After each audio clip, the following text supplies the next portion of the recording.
बिस्मिल्लाहिर्रहमानिर्रहीम नहमदुहु व नुसल्ली अला रसूलिल करीम। हमारे एक दोस्त ने हमें एक वीडियो भेजी। उस वीडियो में बरेली मसलक के एक आलिम अल्लामा जमील अहमद राठौर ने कुछ मिलाद पर दलाइल दिए, तो मैंने समझा कि आप हज़रात के सामने उनकी कुछ हकीकत वाज़े कर दूँ। दो बातें आप ज़हन में रखें कि हमारा असल इख्तिलाफ़ किस बात पर है। जनाब नबी करीम सल्लल्लाहु अलैहि वसल्लम की विलादत पर हमारा कोई इख्तिलाफ़ नहीं है, बल्कि मैं समझता हूँ कि शायद किसी काफिर को भी जनाब नबी करीम सल्लल्लाहु अलैहि वसल्लम की विलादत या मीलाद से इनकार नहीं हो सकता। अगर इनकार होता तो अबू लहब इनकार करता, अबू जहल इनकार करता, कहीं होता, इनकार नहीं हुआ। दूसरी बात, पहली बात तो ये साबित हुई कि मीलाद नबी की विलादत से कोई इनकार नहीं। दूसरा कि जनाब नबी करीम सल्लल्लाहु अलैहि वसल्लम के मीलाद या विलादत पर हर मुसलमान को खुशी है, बल्कि मैं समझता हूँ कि कायनात की सारी खुशियों से बड़ी खुशी है ये, इस बात में भी कोई इख्तिलाफ़ नहीं है। नबी करीम सल्लल्लाहु अलैहि वसल्लम की विलादत हो, बासत हो, नबूवत हो, आपका उठना बैठना चलना फिरना, गर्ज आपका हर फ़ेल हर हरकत, आपका हर अमल वो हमारे लिए खुशी का बायस है। आप पैदा हुए, कायनात आपकी वजह से बनी, आप पैदा हुए तो आपको नबी मुकर्रर किया गया, आप नबी बने, आपने नबूवत के ज़रिए उम्मत की इस्लाह के लिए आपने जो है वो कोशिश की, उम्मत को एक ऐसा दीन दिया जिस पर वो चलकर हमेशा के लिए कामयाब हो सकते हैं। तो आपके मीलाद का तो ना हम मुनकिर हैं, ना उनकी खुशी से हमें इनकार है। तीसरी बात कि जनाब नबी करीम सल्लल्लाहु अलैहि वसल्लम के मीलाद की आड़ में जो कुछ हो रहा है, क्या वो उस बात पर किसी के पास कोई सबूत है? मैं कहना ये चाह रहा हूँ कि जनाब नबी करीम सल्लल्लाहु अलैहि वसल्लम के मीलाद भी हुआ और उस पर हमें खुशी भी है, लेकिन खुशी मनाने का जो तरीक़ा आज के ज़माने में अपनाया जा रहा है उसका कोई सबूत इनके पास मौजूद नहीं है। जनाब नबी करीम सल्लल्लाहु अलैहि वसल्लम ने अपनी 63 साल ज़िंदगी में ऐसा कुछ किया हो या सहाबा इकराम ने कुछ किया हो, क़यामत की सुबह तक इस पर एक दलील भी नहीं दी जा सकती।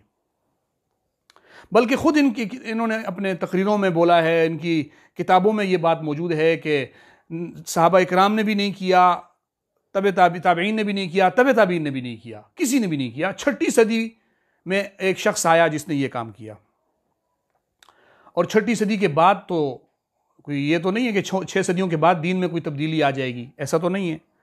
यहाँ ये जमील अहमद राठौर साहब ने जो सवाल पेश किया है, मैं उस सवाल पर यहाँ बात करना चाह रहा हूँ। उन्होंने कहा कि जी हम मीलाद क्यों ना मनाएं, ये उन्होंने उन्वान बांधा, और फिर कहा कि हमें इस पर सबूत दो कि हम मीलाद क्यों ना मनाएं। क्या कुरान से साबित है कि हम मीलाद ना मनाएं? अहादीस मुबारका में मना है या सहाबा इकराम ने मना किया? ना कुरान से साबित मना किया, ये बात साबित नहीं है, ना अहादीस मुबारका में, लिहाजा उन्होंने कहा कि जी हम ये इसलिए करते हैं कि हमें मना की दलील नहीं मिली। फिर उन्होंने एक बात बोली कि इस्लाम 4 चीज़ों पर मुश्तमिल है। मैं वो 4 चीज़ें आपको बताता हूँ, फिर आप खुद हैरान होंगे कि ये इस्लाम की तशरीह करने के लिए कैसे लोगों को टेलीविज़न पर बिठाया जाता है। कहा कि हुजूर सल्लल्लाहु अलैहि वसल्लम ने फरमाया, जो हुजूर ने फरमाया वो इस्लाम है, हुजूर ने जो किया वो इस्लाम है, हुजूर ने जिससे मना कर दिया वो इस्लाम है, हुजूर ने जिस काम से मना नहीं किया वो भी इस्लाम है। ये 4 चीज़ें इस्लाम। अब मैं तरतीबवार आपको ये समझाना चाहता हूँ कि वो कहना क्या चाह रहे हैं और उस पर वो कितनी सही है और कितनी गलत है। हुजूर ने जो फरमाया वो इस्लाम है, पहली बात, यानी वो कहना ये चाह रहे हैं कि जो नबी करीम सल्लल्लाहु अलैहि वसल्लम की ज़बान अक़दस से निकला वो इस्लाम है। दूसरी बात को आप गौर से सुनना, हुजूर सल्लल्लाहु अलैहि वसल्लम ने जो किया वो इस्लाम है। देखो, इस्लाम का माना आप क्या ले रहे हैं? अगर इस्लाम का माना आप ले रहे हैं उम्मत उस पर चलेगी, मुसलमान उसको करेगा, तो नबी ने जो किया अगर वो इस्लाम है, तो नबी ने तो 9 शादियाँ भी की, 11 शादियाँ एक रिवायत के मुताबिक वो भी की, आपने मेराज का सफ़र भी किया, आपने तो बाज़ वो काम भी किए हैं। बल्कि मैं बाज़ के मुकाबले में अगर ये लफ्ज़ इस्तेमाल करूँ कि जनाब नबी करीम सल्लल्लाहु अलैहि वसल्लम की ऐसी लातादाद खुसूसियात हैं जो आप नहीं कर सकते, तो आप उसको इस्लाम का दर्जा देकर तो गोया आप ये कहना चाह रहे हो कि जो लोग वो नहीं कर रहे वो मुसलमान ही नहीं है। तो ये एक बहुत बड़े ख़तरनाक अकीदा है।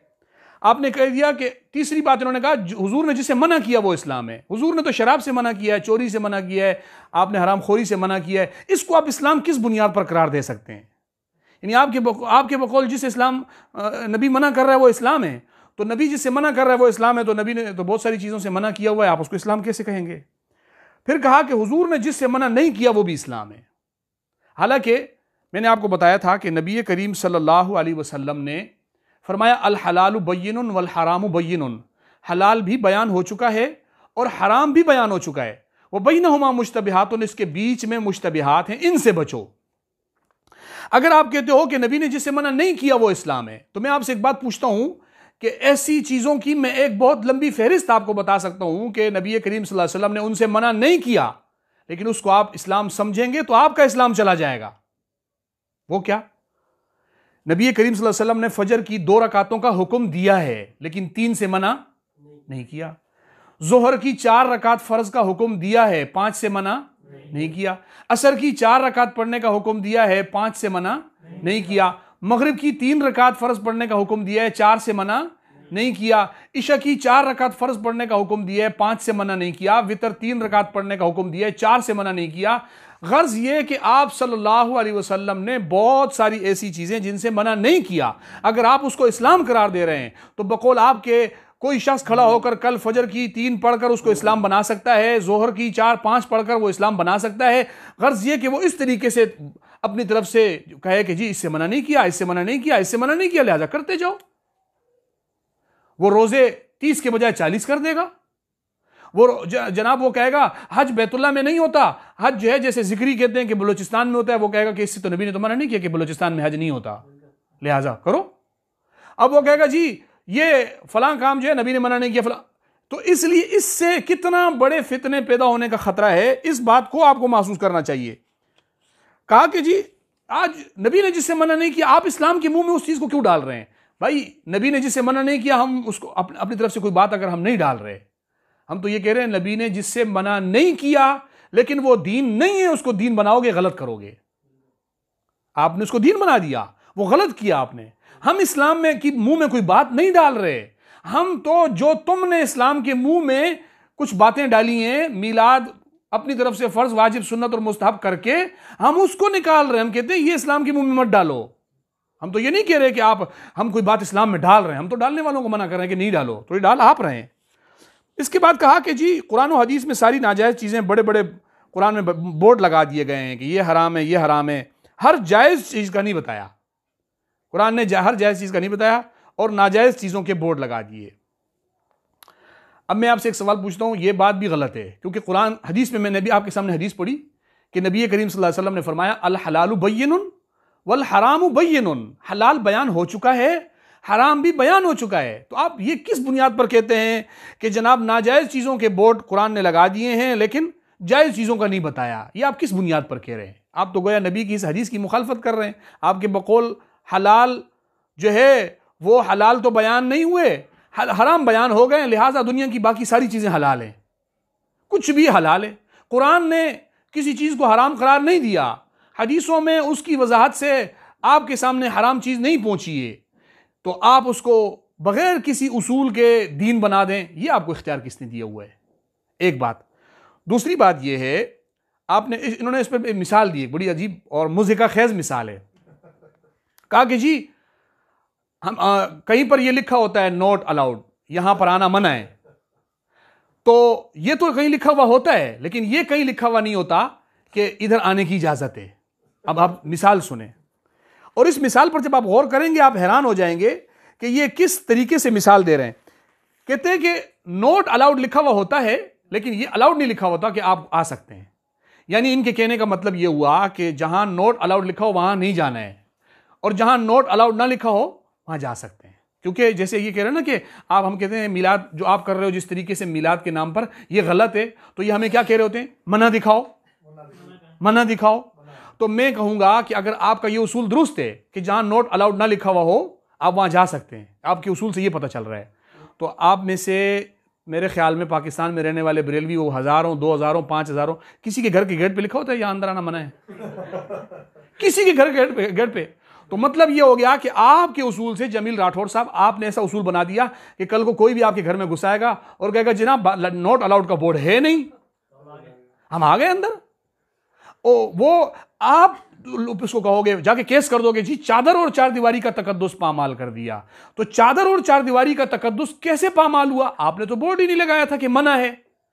वो अंदर आके पूछे मना की दलील दो, किधर लिखा हुआ है कि मैं अंदर नहीं आऊं?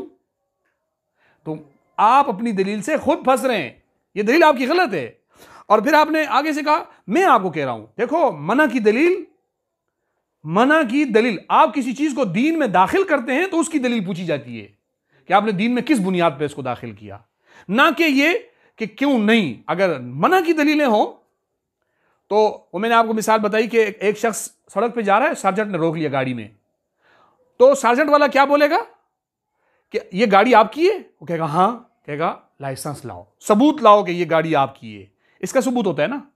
या इस बात का सबूत होता है कि सार्जेंट रोक के बोले कि ये जो पीछे गाड़ी गुजर रही है सड़क पे ये आपकी है? वो कहे नहीं, कहते ये नहीं की दलील लेकर आओ, लाइसेंस सबके लेकर आओ कि तुम्हारी नहीं है, ये सारी गाड़ियां तुम्हारी नहीं है, ये जो गाड़ी गुजर रही है वो तो सारी जिंदगी तो खड़ा होकर ये लाइसेंस ही बनाता रहेगा कि ये मेरी नहीं है, ये मेरी नहीं है, ये मेरी नहीं है। ये भाई किस तरफ आप, कैसे लोगों को आप जो लॉजिक बयान कर रहे हो ना, वो इंसान के ज़हन और नफ्सियात के खिलाफ है।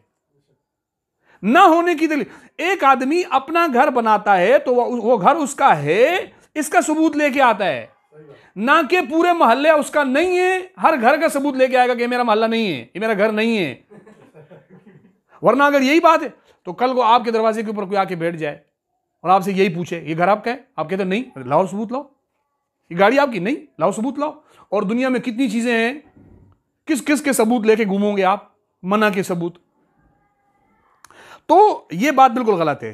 इन्होंने कहा कि जनाब अल्लाह का नबी बुनियादी तौर पर हर जायज़ काम करवाने के लिए नहीं आता, दरअसल अल्लाह का नबी हर नाजायज़ काम से रोकने के लिए आता है। पहली ये उसूल आपने गलत बनाया है। अल्लाह का नबी जायज़ काम करवाने आता है और नाजायज़ से रुकवाने आता है।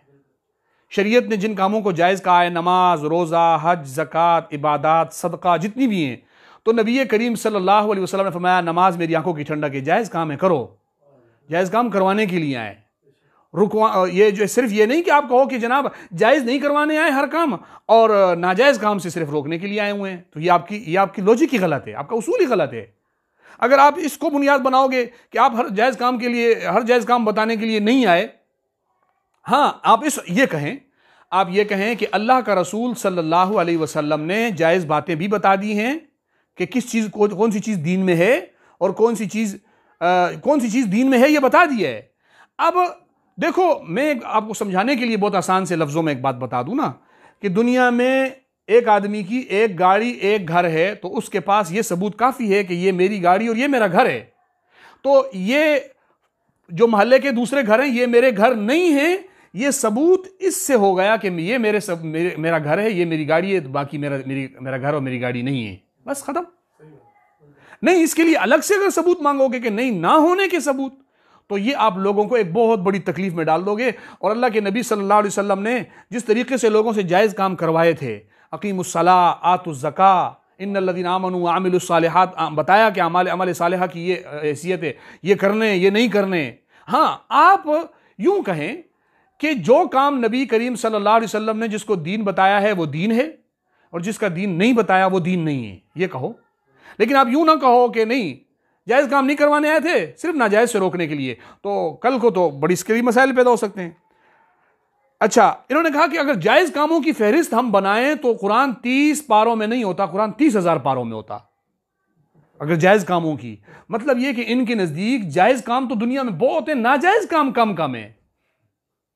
हालांकि कुरान मजीद में ऐसे सैकड़ों काम हैं जिनका कुरान मजीद में नाजायज़ होने का जिक्र नहीं है, लेकिन वो नाजायज़ हैं, हदीसों में मौजूद हैं। नबी करीम सल्लल्लाहु अलैहि वसल्लम ने दूसरी जगह बताया, या उनको इजमाली तौर पर बता दिया, इजमाली बता दिया, उसूल बता दिया, ये जायज़ है, यूं नाजायज़ है, खत्म। अब आप कहो नहीं, अगर नाजायज़ की तफसील होती कुरान 30,000 पारों में होता। मैं कहता हूं अगर इसी तरीके से अगर नाजायज़ की तफसील होती कुरान 30 लाख पारों में होता फिर तो, क्योंकि नाजायज़ भी तो दुनिया में बहुत सारी चीज़ें हैं, वो हम गिनती करवाएं आपको, आप कुरान से साबित करते जाएं, हिम्मत करें, आप नहीं कर सकते, तो इससे भी आप फंस जाएंगे। इसके बाद वो कहने लगे कि जी अगर कोई कहता है कि ये नाजायज़ है, ये बिदअत है, तो उससे पूछो कि क्या तुझ पर वही नाजिल हुई है? बाब नबूवत तो बंद हो चुका है, तो अब किस बुनियाद पर आप मना कर रहे हो? देखो, हम अगर कहते हैं ना कि ये चीज़ नाजायज़ है और बिदअत है, तो हमें हमारे प्यारे पैगम्बर सल्लल्लाहु अलैहि वसल्लम ने उसूल बता दिया। क्या है? मन अहदस फी अमरिना हाजा मा लैसा मिन्हु फहुव रद्दुन। नबी सल्लल्लाहु अलैहि वसल्लम ने फरमाया, मेरे दीन में कोई नई चीज़ डालेगा जो पहले उसमें मौजूद नहीं थी, वो रद्द हो जाएगी, वो बिदअत हो जाएगी, ख़त्म बात। बहुत आसान सी बात है, समझ में आने वाली बात है। अब कोई भी नई चीज़ डालेगा वो बिदअत है। हमारे नबी ने उसूल बता दिया। बकौल आपकी ज़बान में मैं आपको बताऊं, अगर पैगंबर बोलते हैं कि मिलाद नहीं करो, जुलूस नहीं करो, ये नहीं करो, वो नहीं करो, तो ये हदीस बहुत लंबी हो जाती। इमाम बुखारी की पूरी किताब 2 जिल्दों में नहीं होती, 100 जिल्दों में होती। उसूल बता दिया कि ये मेरे दीन में नई चीज़ नहीं आएगी, जो आएगी वो मरदूद होगी। और जो अब क्या है, दीन बहुत छोटा सा है। अब जैसे मिसाल के तौर पर एक शख्स अस्पताल में जाता है डॉक्टर साहब के पास, कि डॉक्टर साहब मुझे चेक करें, मुझे कोई बुखार वुखार तो नहीं है। डॉक्टर साहब चेक करते हैं कि नहीं, आपको बुखार नहीं जाए, आप ठीक हैं, आप सेहतमंद हैं। अच्छा, अब वो कहे कि नहीं डॉक्टर साहब, ऐसे थोड़ी मैं अपने आप को सेहतमंद मानूंगा, आप मुझे लिख कर दें कि मुझे कैंसर नहीं है, मुझे टाइफाइड नहीं है, मुझे शुगर नहीं है, मुझे ये नहीं है, मुझे ये करके दिखाएं, मैं तब मानूंगा। सिर्फ ये दीन ने ये बता दिया ये काम सही है, बस। जैसे डॉक्टर कहते हैं ये काम सही है, आप सही हो, तो पता चला सही है, तो ना शुगर है, ना कैंसर है, ना टाइफाइड है, इसको कोई बीमारी नहीं है, सही है। लेकिन अब ये नहीं कि आपको वो ये भी बताएगा कि ये नहीं है, ये नहीं है, ये नहीं है, ये नहीं, ये नहीं बताएगा। आपको कहेगा आप ठीक है। दीन ने उसूल बता दिए कि ये चीज दीन है, इसके अलावा जो है वो दीन नहीं है। बहुत आसान सी बात है। और आप कहा कहते हैं बाब नबूवत तो बंद हो चुका है। बिल्कुल, अल्लामा शातिबी गरनाती ने अल-इतिसाम में लिखा है कि बिदअती दर हकीकत खुद को नबी समझता है। वो कहता है कि नबूवत का दरवाजा तो बंद हो चुका है। वो इस बात को नहीं मानता। किस तरह कि वो कहता है कि जिस तरह नबी की सुन्नत है, मैं भी जो कर रहा हूं वो भी सुन्नत है। तो गोया वो अपने आप को नबूवत का दावा कर रहा है। तो हम नहीं वही नाजिल होने की बात करते, ये दावा बिदअती कर रहा है, आप कर रहे हो। और आप कहते हो बाब नबूवत बंद हो चुका है, जबकि आपका आला हज़रत क्या कहता है? फतह बाब नबूवत पे बेहद दुरूद, खत्म दौरे रिसालत पे लाखों सलाम। वो कहते हैं दरवाज़ा खुला हुआ है, आप कह रहे हो बंद हो चुका है। पहले तो ये तय करो कि वो फतह बाब नबूवत वाला सही है या आप सही हैं। वो कहते हैं फतह बाब नबूवत पे बेहद दुरूद, कि नबूवत के दरवाजे के खुलने पर बेहद दुरूद हो, और आप कह रहे हो कि बाब नबूवत बंद हो चुका है। पहले तो आप दोनों में से ये तय कर लो। इसके अलावा इन्होंने कहा कि दीन का मुसल्लमा उसूल है। क्या जी? अब मुसल्लमा उसूल जब कोई होता है, मुसल्लम उस उसूल को कहा जाता है जो तस्लीम शुदा उसूल होता है। तो आप तस्लीम शुदा उसूल हमारी किताब से साबित करें। दीन का मुसल्लमा उसूल कहाँ है? कि जवाज के लिए क्या मुसल्लमा उसूल बयान कर रहे हैं कि जवाज के लिए ज़ईफ़ हदीस भी काफ़ी है, लेकिन किसी चीज़ के हराम और बिदअत होने के लिए कुरान और हदीस की नस्स कती चाहिए, आप यह हदीस मुतवातिरा चाहिए। कहते हैं कि जायज़ के लिए हदीस ज़ईफ़ भी काफ़ी है। देखो, चाहे कोई अमर जायज़ करार देना हो या नाजायज़ करार देना हो, नबी करीम सल्लल्लाहु अलैहि वसल्लम ने उसूल मुतय्यन कर दिए कि ये जो इन उसूलों के मातहत चीज़ आएगी वो जायज़ है, जो इन उसूलों के तहत चीज़ आएगी वो नाजायज़ है। ये चीज़ें जायज़ हैं, ये नाजायज़ हैं, उसूल मुतय्यन कर दिए। उनके ज़ेल में जो चीज़ें आएंगी वो खुद ब खुद। आपने ये बात ही गलत की कि आपने कहा कि जवाज़ के लिए ज़ईफ़ हदीस काफ़ी है, तो आप भी तो कोशिश करते मीलाद के ऊपर जो कुछ आप कर रहे हो इस पर कोई ज़ईफ़ से ज़ईफ़ हदीस भी तो लेके आ जाते ना। चलो जवाज़ के लिए हदीस लेकर आ जाते। आप कहते हो हराम होने के लिए तो बड़ी दलील चाहिए, चलो आप जवाज़ के लिए कोई हल्की सी दलील लेके आ जाओ जिसमें जायज़ लिखा हुआ वो आप हमें दिखा दो। लेकिन आप जवाज़ के ऊपर ज़ईफ़ हदीस भी नहीं ला सकते। और आपके लोगों ने तो कुछ जगहों पे मौजू हदीसें, मनगढ़ंत हदीसें लाई हैं, यहाँ मनगढ़ंत भी आपके पास मौजूद नहीं है। जुलूस, दीगर जो बिदात इनके अंदर मुरवज हैं, उन पर कोई नहीं है हदीस। बल्कि इन्होंने खुद अपनी किताबों में, इनके बड़ों ने लिखा है, ताहिरुल क़ादरी ने लिखा है, मिलाद मुस्तफ़ा में लिखा हुआ है, दूसरी किताबों में, कि सहाबा इकराम के पास मिलाद का टाइम ही नहीं था। वो उसने तो लिखा है कि सहाबा इकराम जो है वो जिहाद में मसरूफ़ थे, उनको मिलाद का टाइम नहीं मिला। 100 साल तक मिलाद जिहाद में लगे रहे तो मिलाद का टाइम नहीं मिला। और आपने जो ये कहा कि हराम और बिदअत होने के लिए कुरान हदीस की नस्स कती चाहिए, हदीस मुतवातिरा, बिल्कुल मनगढ़ंत उसूल आपने पेश किया है कि किसी शय को हराम साबित करने के लिए नस्स कती चाहिए या हदीस मुतवातिरा चाहिए। ये बिल्कुल आपने अपनी तरफ से मनगढ़ंत बनाया है। किसी चीज़ को जब आप दीन में दाखिल करते हैं तो आपके ऊपर पहली जिम्मेदारी आ जाती है कि इसको साबित करो। समझ गए? हम तुमसे हम तुम्हें मना और हराम होने की बात नहीं करते बाद में, पहले नहीं करते, हम बाद में करते हैं। पहले तुमसे ये कहते हैं तुमने इस चीज को जायज किया है ना, तो तुम्हारे उसूल के मुताबिक कम से कम ज़ईफ़ हदीस तो होनी चाहिए, तो वो तो ला के दिखाओ हमें कि ज़ईफ़ हदीस में कहां है, वो तो तुम्हारे पास है ही नहीं। इसके बाद कहा, ये कहते बड़े अहमक लोग हैं जो मीलाद के जवाज की दलील मांगते हैं। अरे भाई दलील तो नाजायज की होती है, दलील नाजायज की होती है, जवाज की नहीं होती। पहले कह रहे हैं कि जवाज के लिए ज़ईफ़ हदीस भी काफी है, मतलब उसके लिए ज़ईफ़ हदीस कम से कम होना जरूरी है, ये खुद मान रहे हैं। और फिर कहते हैं कि नहीं जी, मीलाद के ऊपर दलील मांगने वाले जो है जवाज पे वो अहमक हैं, दलील नाजायज की होती है। तो नाजायज की दलील होती है तो जवाज की जो दलील आपने अभी बयान किया वो तो साबित कर दो, कोई एक हदीस तुम तो लेकर आ जाओ। दीन से किसी चीज को डालते हो, दीन में दाखिल करते हो या दीन से निकालते हो, आप साबित तो करो पहले। आप दीन में दाखिल करने को साबित नहीं कर रहे, कह रहे हो कि ज़ईफ़ हदीस काफी है। आगे इन्होंने कहा कि अल्लाह के नबी ने कुरान मजीद में 5 नबियों के मीलाद का तज़किरा है। कितने नबियों का? 5। हज़रत आदम का सूरह बकरा में, हज़रत याह्या का है, हज़रत मरियम का है, और इसी तरीके से हज़रत ईसा का है, हज़रत मूसा का है।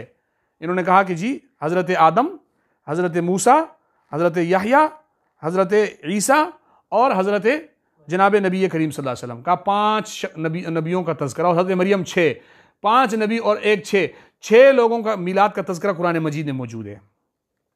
मैं आपसे एक बात पूछता हूँ, हज़रत आदम का मीलाद तो आपने कुरान से साबित कर दिया, आपने दलील दे दी कि जी सूरह बकरा में है कि अल्लाह फरमाता है, अल्लाह ने फरमाया कि मैं आदम को पैदा कर रहा हूँ। आपने दलील दे दी, आपने हज़रत याह्या पे भी दलील दे दी, हज़रत ईसा पे भी दे दी, हज़रत मूसा अलैहिस्सलाम पे भी दे दी। तो ज़रूर आप हमें ये भी तो साबित कर लेंगे ना कि जनाब नबी करीम सल्लल्लाहु अलैहि वसल्लम ने इस दलील पर कितना अमल किया होगा। हज़रत आदम के मीलाद का जुलूस निकाला हो, हज़रत याह्या के मीलाद का जुलूस निकाला हो, हज़रत ईसा के मीलाद का जो आपने साबित किए हैं उस पर कम से कम आपके पास एक दलील तो होगी। नहीं है, नंबर 1। नंबर 2 ये कि आपने हज़रत मूसा, हज़रत आदम, हज़रत याह्या, हज़रत ईसा की विलादत को बयान कर दिया कि कुरान से साबित है, लेकिन आप अमल करते हो। ईद मिलाद आदम कहीं मनाते हो, या ईद मिलाद याह्या कहीं मनाते हो, या ईद मिलाद मसीह या ईसा अलैहिस्सलाम कहीं मनाते हो? वो तो तुम्हें मनाना भी चाहिए। तो ईसा अलैहिस्सलाम की मिलाद को तुम मनाओ ताकि हमें पता चले, कि लोगों को भी पता चले कि क्रिसमस डे के साथ तुम और वो, तुम्हारे में कितनी मुमासलत है, कितनी बराबरी है। ईसाइयों ने मीलाद के ऊपर क्रिसमस डे मनाया है, तो फिर इसका मतलब ये हुआ कि एक नबी का मीलाद तुम मना के आशिक रसूल हो गए, और नौजुबिल्लाह एक मीलाद नबी का वो मना के आशिक रसूल हो गए, और बाकी सब नबियों का मीलाद वो छोड़ के गुस्ताख रसूल हो गए, और बाकी सब नबियों का मीलाद तुम छोड़ के गुस्ताख रसूल हो गए। अजीब सी बात है, तुम्हारे यहाँ गंगा ही उल्टी बहती है कि मतलब दलील देने पे आते हैं तो आदम अलैहिस्सलाम के मीलाद पे दलील दे रहे होते हैं, और साबित करने पे आए तो जनाब नबी करीम सल्लल्लाहु अलैहि वसल्लम का मीलाद साबित हो रहा है, और उसकी मीलाद पर जो मुरवजा आमाल है वो साबित हो रहे हैं, और दलील दी जा रही है आदम की मीलाद की। तो ये है तुम्हारी सूरत हाल। और कहा कि इन्होंने एक और दलील दी, इन्होंने कहा कि जी यहूदी आए जनाब नबी करीम हज़रत उमर रज़ी अल्लाह अन्हु के पास, और आकर कहने लगे कि तुम्हारे ऊपर कुरान की आयत तुम्हारे पैगंबर पे नाजिल हुई है, अल-यौम अकमलतु लकुम दीनकुम, ये अगर हमारे किसी पैगंबर पे नाजिल होती तो हम इस दिन को ईद का दिन बना लेते। तो हज़रत अब्दुल्लाह इब्न उमर रज़ी अल्लाह तआला अन्हु ने फरमाया, हज़रत अब्दुल्लाह इब्न उमर रज़ी अल्लाह तआला अन्हु ने फरमाया कि तुम, हमें इतना भी मालूम है कि ये कहाँ किस जगह नाजिल हुई और किस दिन नाजिल हुई। वो जुम्मे का दिन था, अरफा का दिन था, तो वो 2 ईदें थी, तो उन ईदों में नाजिल हुई। कहा देखो जी इससे ईद साबित हो गई, तुम कहते हो तीसरी ईद नहीं है, चौथी ईद नहीं है, ये क्या है, तो तीसरी भी है, चौथी भी है। मैंने एक बात शुरू में आपको कही थी कि आप हमें उस चीज़ की दलील ना दो जो आप में और हम में इत्तिफाक है। जिस बात पर आपका ईद उल फितर में हमारे साथ इत्तिफाक है, हमारा इत्तिफाक है, उस पर दलील ना दो। ईद उल अज़हा, इसमें ईद उल अज़हा साबित होता है, तो ईद उल अज़हा पे आप दलील दे रहे हो, उसमें और हमारा आपका इत्तिफाक है। ईद का दिन, जुम्मे का दिन किस माना में ईद है, वो आपको भी उसी तरह आप उसको ईद समझते हो, हम भी उसको उसी दर्जे की ईद समझते हैं, उसमें भी हमारा और आपका इत्तिफाक है। बात आ गई है नबी करीम सल्लल्लाहु अलैहि वसल्लम के मीलाद की, और उस मीलाद पर जिसने ईद मिलादुन नबी की, हमें वो साबित करके दिखाओ ना, वो कहाँ है आपके पास?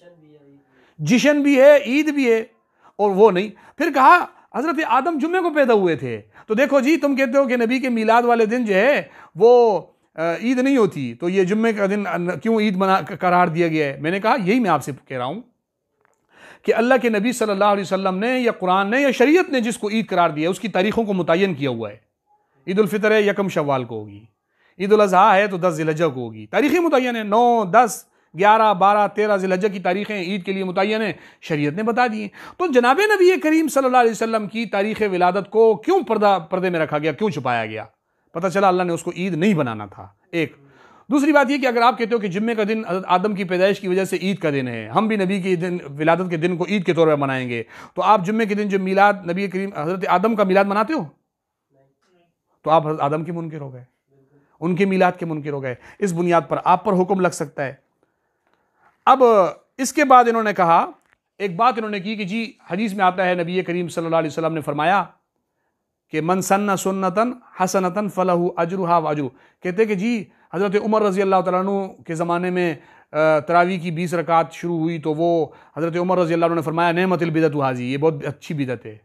पहले तो आप अपना कॉन्सेप्ट तब्दील करें, आप अपनी सोच तब्दील करें, क्योंकि नबी करीम सल्लल्लाहु अलैहि वसल्लम ने फरमाया अलैकुम बिसुन्नती व सुन्नतिल खुलफाए राशिदीन, कि तुम पर मेरी और मेरे सहाबा की सुन्नत लाजिम है। तो आप हज़रत उमर रज़ी अल्लाह अन्हु के अमल को अपनी बिदअत के बराबर करार ना दो।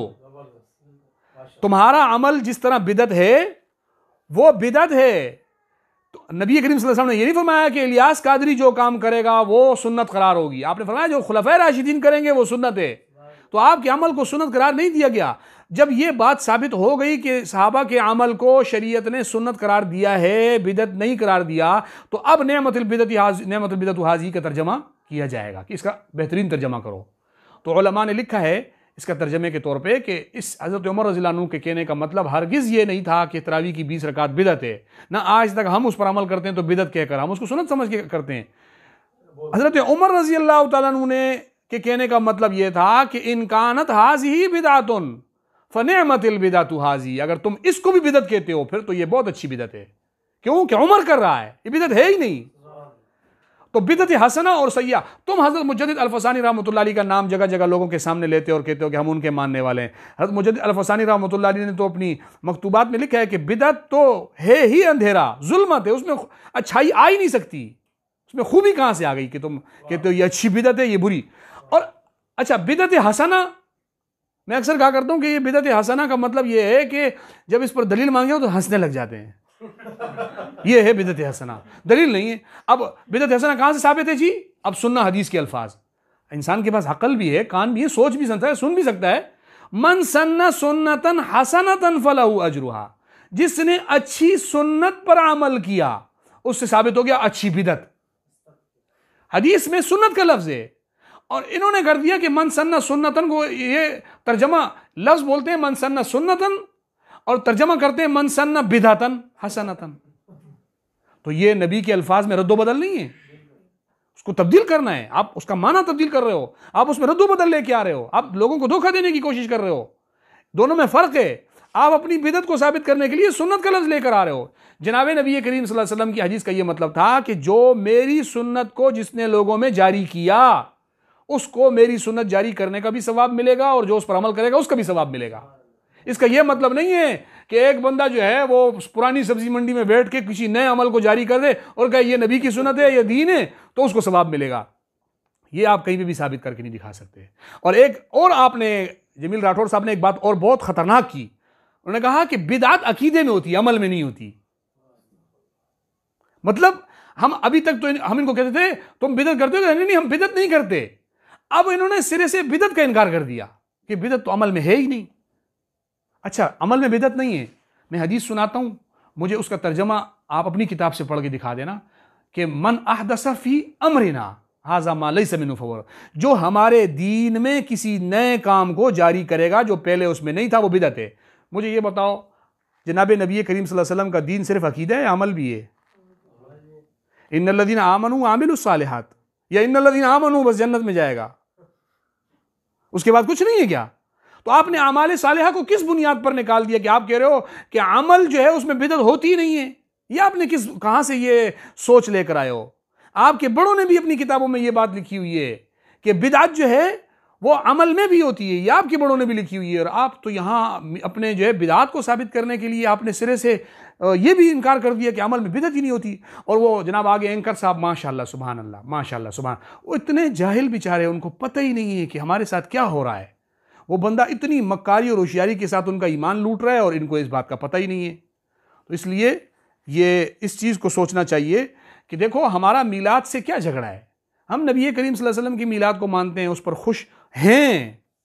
हम कहते हैं तुमने कहा रबीउल अव्वल में खुश होना है, 12 रबीउल अव्वल को खुश होना है। हम कहते हैं नहीं, खुश सारा साल हो, लेकिन कैसे खुश होना है? जैसे मेरा नबी खुद खुश हुआ था, जैसे नबी के सहाबा खुश हुए थे। क्यों? आपको ज्यादा खुशी है सहाबा से नबी की आमद की? आपको सभी नबी की आमद की आपको ज्यादा खुशी है या सहाबा को ज्यादा खुशी थी?